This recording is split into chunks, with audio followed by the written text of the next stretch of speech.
Ну что, купили мы кровать Малим или Малм, называется, уже вот об этом писали вам.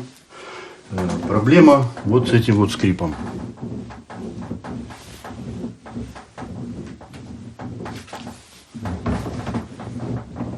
Итак, причина в том, что вот эти деревянные перемычки и металлическая, значит, вот этот вот уголок, они создают вот этот скрип. Это происходит, они не закреплены. Понятно, что вот эта штука, она не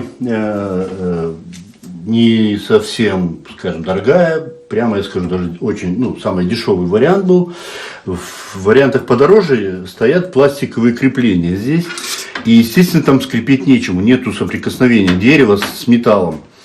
Значит, мы, как я уже говорил, спросили людей, специалистов на сайте. Нам подсказали, что проверьте правильность сборки вот этой вот 12 страница, вот этой части, в частности.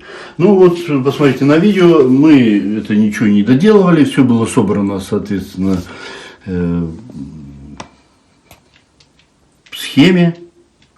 Вот пластиковая штука, она вроде бы должна как бы подпереть, она подпирает, но не настолько, чтобы не было вообще движения.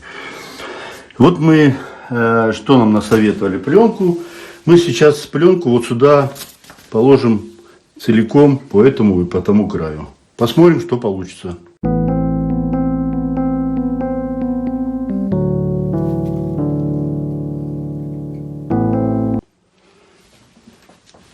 Итак, ну, в общем-то, да. Ну, вот все мы закончили, все восстановили в первоначальном виде. Матрасы, одеялки. Посмотрим, насколько долго это все продержится, вся система. Потому что сама пленка была не очень толстая. И, возможно, от использования, что называется, кровати через неделю начнет скрипеть. Ну, мы посмотрим, если что, выложим еще одно видео.